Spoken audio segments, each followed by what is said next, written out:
Salve te discipuli. This is Help for Your Latin Studies in Henle First Year Latin exercise number 205. In this exercise, we are asked to translate sentences from Latin to English. Let's go ahead and get started with number 1. Right away, I see a noun, and that is in the nominative case, pax, pacus, a third declension noun meaning peace. So that is singular and nominative. And I'm just going to indicate that. I'm just going to go ahead and label these, parse these. Then we have an adverb, saipe, which means often. Here's a preposition, propter, PR for preposition. Propter means on account of, and it's a preposition that in Latin takes a noun of the accusative case as its object of the preposition. Next we have a noun, metum, which means metus, a fourth declension noun meaning fear. And if we decline the fourth declension nouns, we have us, ui, there's your accusative case in the singular form. So it's a singular accusative noun.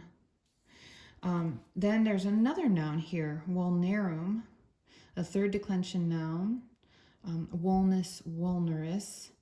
And this ending I have to investigate. So I'm thinking through the third declension nouns. Again, various, is, so it's not singular. Ace, there it is. Ibis, ace, ibis. It doesn't show up again. So it is plural. It was the second one. Ace, that means it's genitive.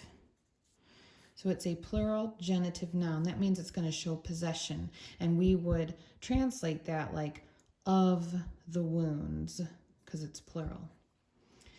Okay, here's a conjunction meaning and then we have this word mortis. That is also a third declension noun, mors, mortis, meaning death.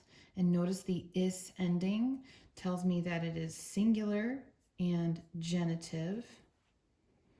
And then we have our verb. And notice the ending, ter, that's a third person singular passive voice, which means that the action of this verb will be happening to the subject, pax.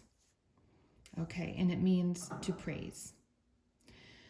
Okay, so these words mean peace, often, on account of, fear, of wounds, and of death, is being praised. I think we want to keep our subject and verb together. So we could put the subject by the verb toward the end of the sentence, or we could in English put the verb by the subject toward the beginning of the sentence. Let's go ahead and do the first idea. So we'll start with our adverb and our prepositional phrase here. It would say often, on account of,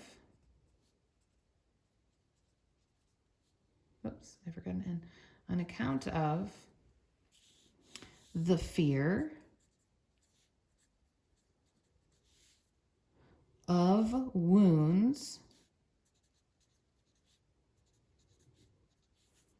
and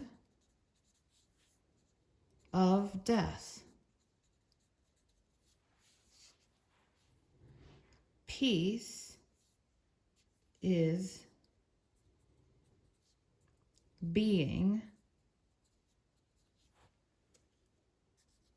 praised. It's happening now. It's a present tense verb, but it's also happening to the subject. It's passive voice. So often, on account of the fear of wounds and of death, peace is being praised. Now in English, it would mean the same thing to say, peace is being praised often on account of the fear of wounds and of death. Or peace is often being praised on account of the fear of wounds and of death.